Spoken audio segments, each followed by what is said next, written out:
Alright team, at long last, I have finally brought to you the build guide for my Arc Stormweaver. To jump in, overall, the build is incredibly strong. It does everything pretty well. I wouldn't say it has amazing clear or amazing single target. That is mainly going to be a function of running Arc over something like Spark, but it definitely has solid clear. You can do whatever you want. It has solid single target. You can do Zesh 5, all the Uber bosses, especially once you get cast on shock lightning conduit, then the single target becomes insane. The build, of course, being a mana stacker, scales extremely well. You go through campaign very easily with Spark, that sort of thing. You don't really have a whole lot of moments where you're kind of struggling. You definitely, once you get Everlasting Gaze in your amulet slot, the game just totally opens up. And I mean, from that point forward, I mean, I think I got mine when I was in like tier 5 maps. It just, the rest of the game is kind of a meme, which is ultimately why I ended up stopped playing it. But very strong overall. Really no. There are a few downsides. I'll get into those a little bit later. They particularly have to do with CI. But for right now, let's look at the mapping showcase. Of course, mapping on this build is extremely smooth. Ball Lightning gives you a ton of forward mobility, kind of keep maps flowing. You have solid clear. Like I said, it's more of an all-rounder style build, more of like a classic, like kind of do everything. This is a breach with maximum density. This is the maximum level breach. It's on a level 80 map. The monsters also have 54% damage as cold, as well as 52% damage, so it's like 100% more damage on top of that. But of course, none of that actually matters because we are a mind over matter mana stacker with Eldritch Battery and Everlasting Gaze, and those things all in combination are absolutely fucking insanely broken, and that's what gives me this 10k HP pool that not only is a 10k HP pool, but it also has just insane recovery layers to it. Not only do I have like 1100 mana per second or something like that, which is my health per second as well. Also, with Shock Siphon and a couple of percent mana on Killjewels, the amount of recovery you have while in a map essentially makes you unkillable. It's very, very strong. Pretty much the only way you can die in this build is getting stun locked. And like I said, we'll cover that later. You start off with leveling. Leveling is super straightforward. We are going to be pretty much using Spark and Flame Wall the entire time. I know it sucks that we have to use Spark, but the problem with Arc early on is that it doesn't have enough chains to actually have enough clear for the campaign, especially because the campaign just throws so much shit at you at any given time. But also, it just has an insane amount of cast time. Like Arc's base cast time is like 1.1 seconds or something. Yeah, it's 1.1. Whereas if we look at something like Spark, it's 0.7. On top of using Flame Wall and Spark, we will also be using Orb of Storms. These three things will make up your total damage output, and they should be enough to pretty much carry you through any fight.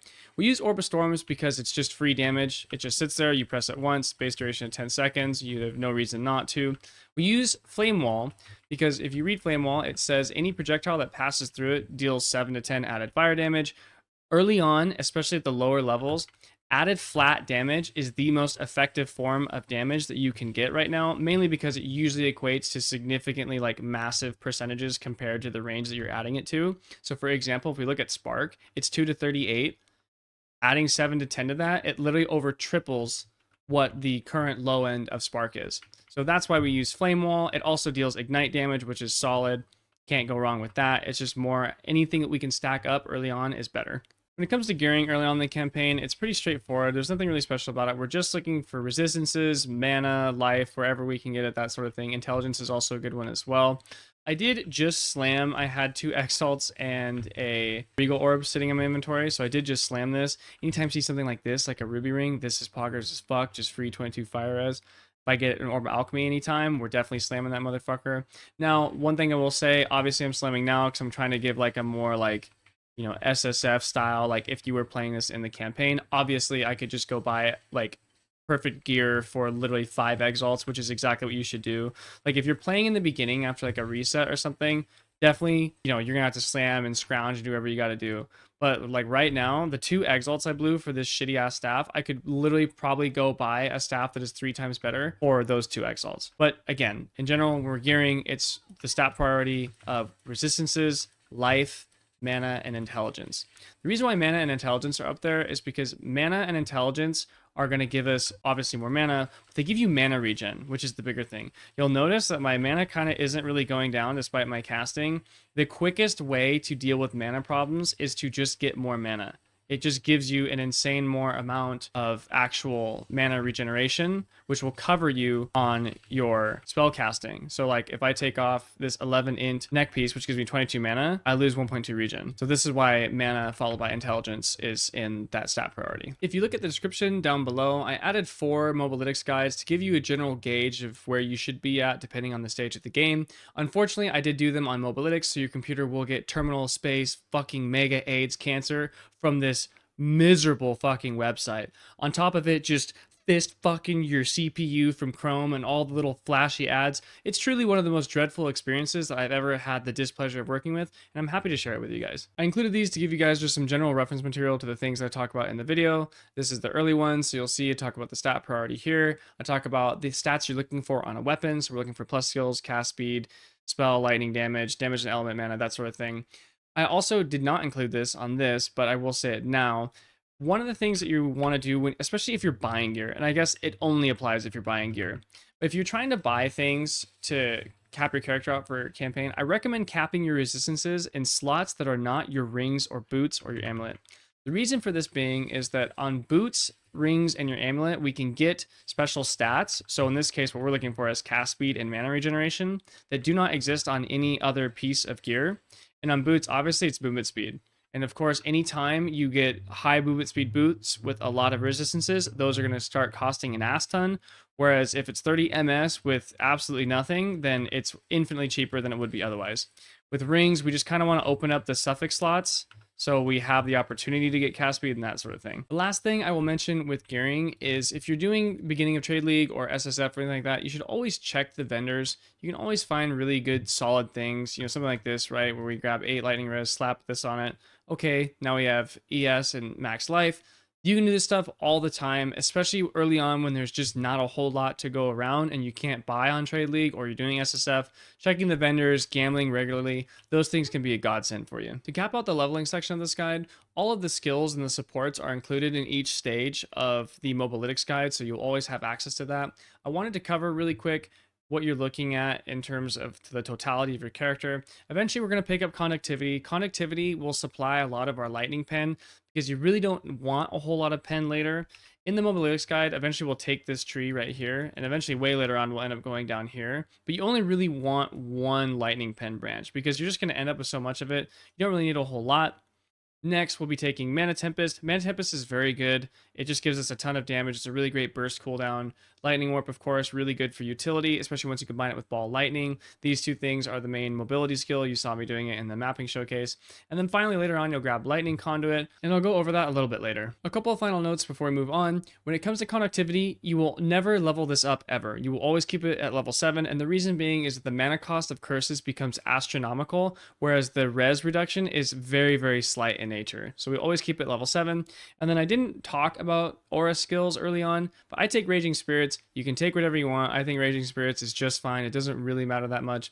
The main thing that we're going to do with aura skills is once we have 60 spirit or any sort of extra spirit, we're going to slot Cannibalism and Clarity in our 2 supports to give us life on kill and mana regeneration, and those 2 things will give us a ton of resource recovery while we're in campaign. Moving on, let's talk about our Ascendancy. The first Ascendancy point we'll grab will be Constant Gale. This gives us Perpetual Arcane Surge, which grants us 10% more cast speed and 20% more mana regeneration rate. Remember, these are more modifiers, so they are wildly more valuable than an increased modifier, so this is extremely strong, especially early on when we have not a whole lot of cast speed and not a whole lot of mana regen.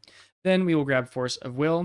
By the time we actually get to Force of Will, we should have a decent mana pool, and we'll get some decent effective Arcane Surge scaling out of this, so it's still strong no matter what. You could theoretically take Strike Twice second, but I would probably just take this third to be safe, especially because the time between you get Force of Will and Strike Twice will probably be significant, and you'll gain a lot of mana between those 2 periods.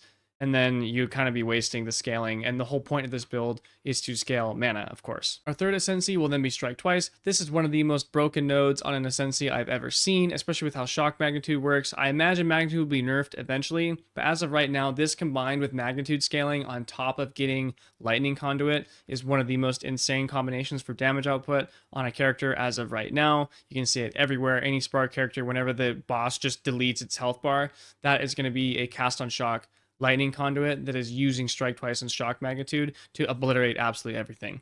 For the fourth Ascendancy, it honestly doesn't matter. Heart of the Storm licks my ass. Scouring Winds is okay. Maybe you can get it if you want. You don't really need Shaper of Storms. This doesn't really help you at all since we're lightning damage and we don't do crits whatsoever. So I wouldn't stress your fourth Ascendancy really at all. I didn't get mine until I was like 91 and I just went and got it because it doesn't really matter. Heart of the Storm is probably okay, but the problem with Heart of the Storm is that recoup in general without scaling into it is really not that strong.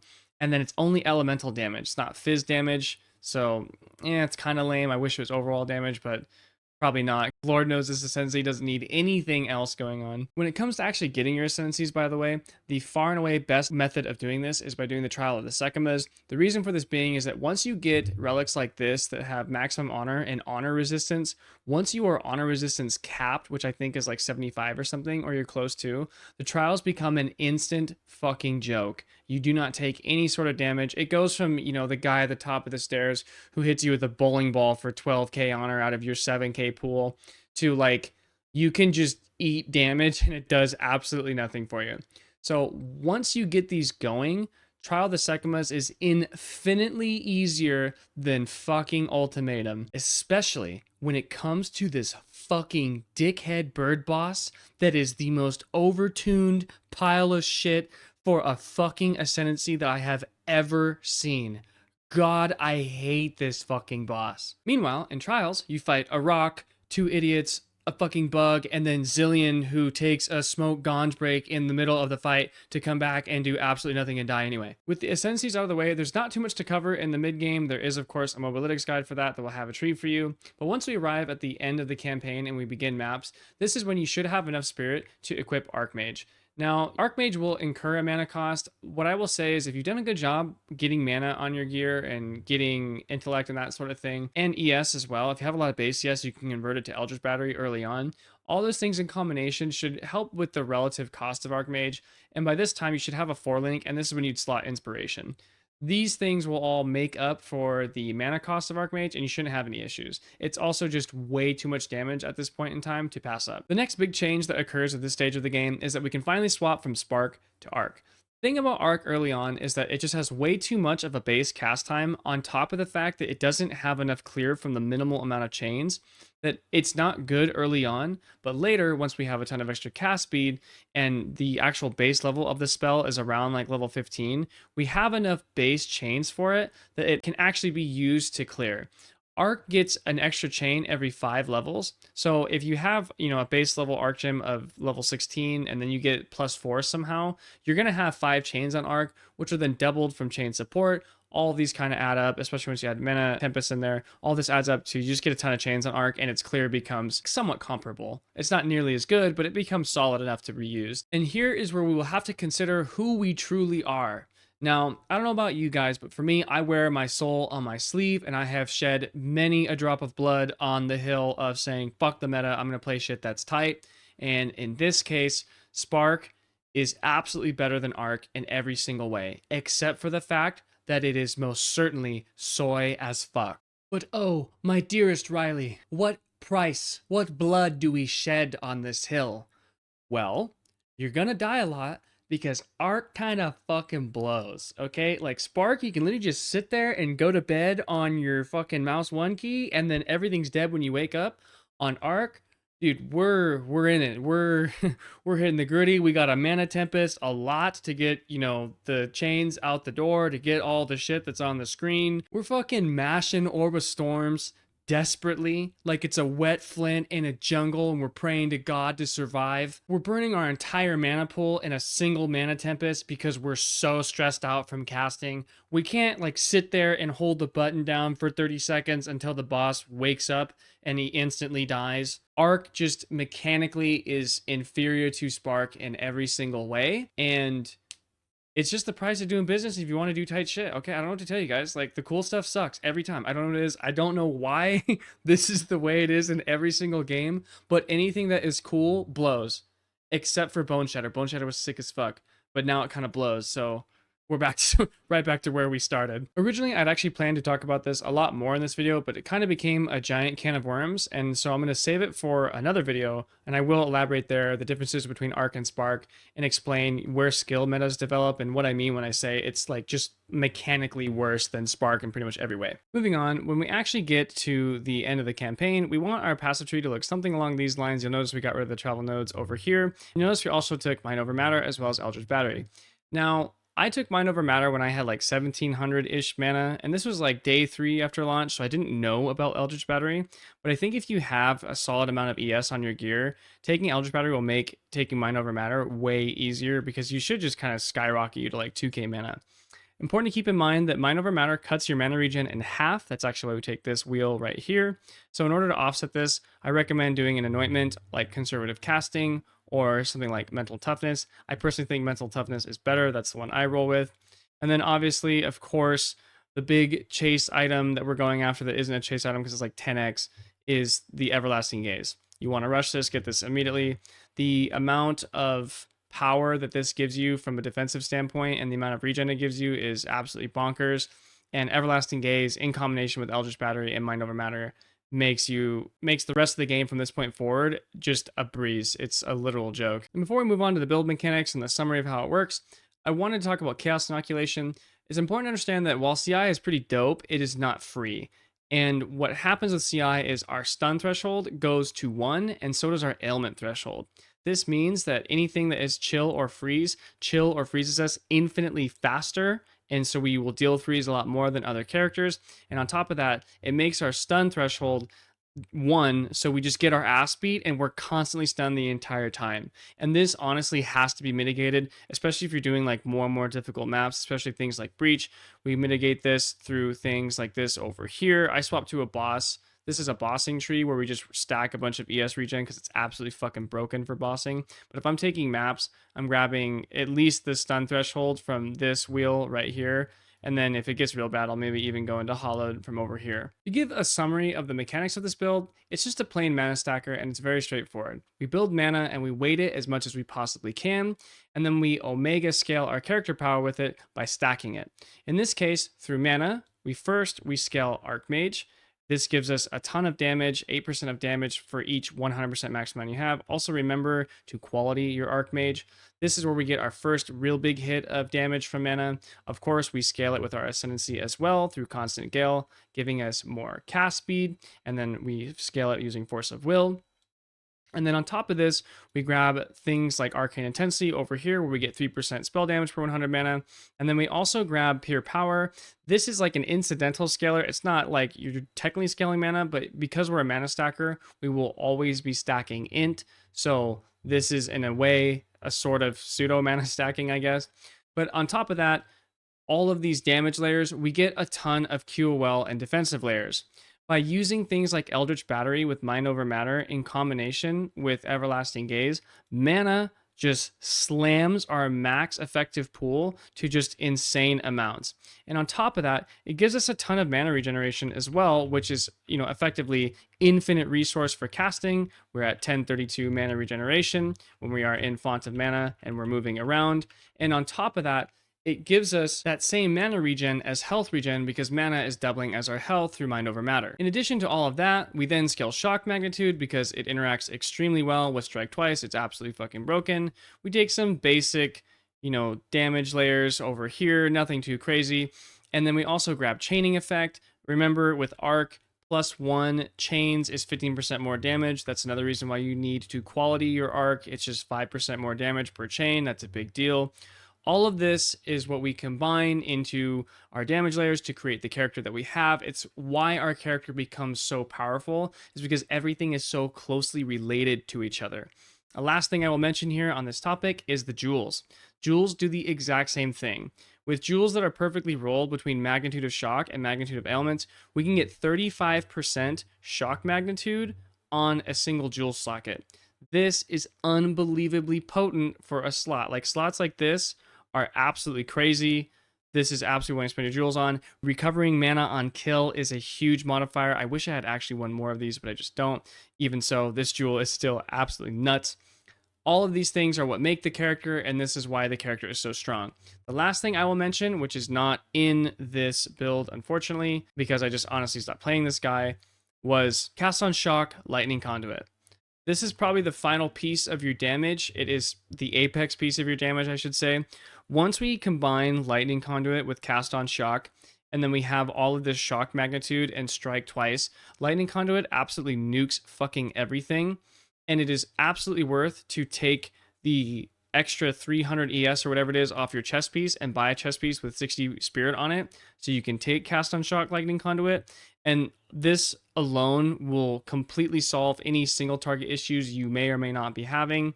And all this in combination is what builds the character out for its damage. And finally, once again, I wanted to cover some combos for you guys just to give you a general idea of how this thing is going to play. Usually you can just kind of just spam Archon stuff and not really care too much. If you need to get a little bit more of clear going, Orb of Storms is great. The chaining on Orb of Storms is actually really effective, so this will do a lot. 2 Orb of Storms absolutely slaps. We also use Orb of Storms for exposure, so keep that in mind. That's why you want to keep it with, mostly 100% uptime on bosses. It's just free damage. If we need to get a little bit more, then we can Orb of Storms and Mana Tempest on top of that. Just remember that whenever you are casting Mana Tempest, whatever you want to get out of the way, you need to cast first. So if I'm doing my boss rotation, where I double Orb of Storms and then Conductivity, I would then use my Mana Tempest and then start casting. If you press Mana Tempest and then cast all that shit, it makes it so your Mana Tempest just drains your mana instantly. Like, you see that? Whereas if I get all that stuff out of the way and it's not actually part of the Mana Tempest itself, I can cast much longer without losing my mana. If you're ever doing anything that involves breach or anything where you need a ton of clear, your best clear always is going to be 2 Orbs of Storms on top of yourself and then Mana Tempest, and pray to God that nothing gets to you. And finally, when it comes to comboing, to get that smooth movement in your maps, you just throw Ball Lightning when you see packs, teleport to it. Remember, Ball Lightning can actually be off screen. You can still teleport to it. We take Unleash here and Scattershot because we just like to have more options. Sometimes they'll collide with the wall or something like that, and so you lose some of the proj, right? We lost some here. I will point out, because some people do this and I've heard people talk about it, with Lightning Warp, whenever you Lightning Warp to something, it drops shocked ground on the ground, and this will permanently shock anything that's on top of it. It lasts for 6 seconds. So if you really wanted to, you could put Overcharge on it and then, on top of a boss, send a bunch of Ball Lightnings on it and then just teleport to him and drop shock ground that way. My main gripe with this is that it's just kind of a lot of steps to get to shock, when you could just literally arc the boss and he'll be shocked permanently for maximum shock value anyway. Also, don't forget, every time you call a mob with Lightning Warp, you gain 3% of your mana per second for 4 seconds. So keeping this up and trying to Lightning Warp on things and call mobs every now and then while you're mapping can be helpful for mana sustain. I will say it's kind of hard to do this because shit dies so fast. But when you see the opportunity, yeah, it is 3% mana, and that's pretty good because that's the only percent mana region that I know of in the game right now. To give you guys my closing thoughts on the build, I will say the build's absolutely cracked. It's definitely fun to play. I think everyone should try it. Honestly, it's of course broken as fuck, without a doubt, and it's on the list of things to be nerfed. But that being said, that list is getting a lot longer because there's just a lot of broken shit in the game right now. This is some of the most mismatched balance I think I have ever seen. Ultimately, I stopped playing the character because it was just so strong. Like, it literally turned the game into Hello Kitty Island Simulator from day 3. Like, the moment I had an Everlasting Gaze and I clicked Eldritch Battery, that was one of the most insane power spikes I have ever felt in PoE ever. It was like putting on a Mage Blood. That's how insane it was. I will say that the build is very chill. It's nice to do while you're mapping. It's very neat, It's so many levels of mindless. We can do fun things while we're mapping, like crochet or scrapbooking, while the warrior players all huddle together in their PTSD hold me meetings, talking about all the divines and all the loot they left on the ground. We'll be over here trying to figure out how to knit a fucking bee we found on Pinterest in the middle of a breach. So it's got that going for it. At least you feel great, when you're done playing it. But anyways, that's all for me on this video. I'll be doing a Witch Hunter Guide build next because I did figure that out. Thanks to a lot of people in the comments. Appreciate all of you. Should be out Wednesday. I am planning on getting a new mic. Nobody worry. It was especially bad in this video. I don't know what's going on. But anyways, you guys, that is it for me. I will see you in the next one. Deuces.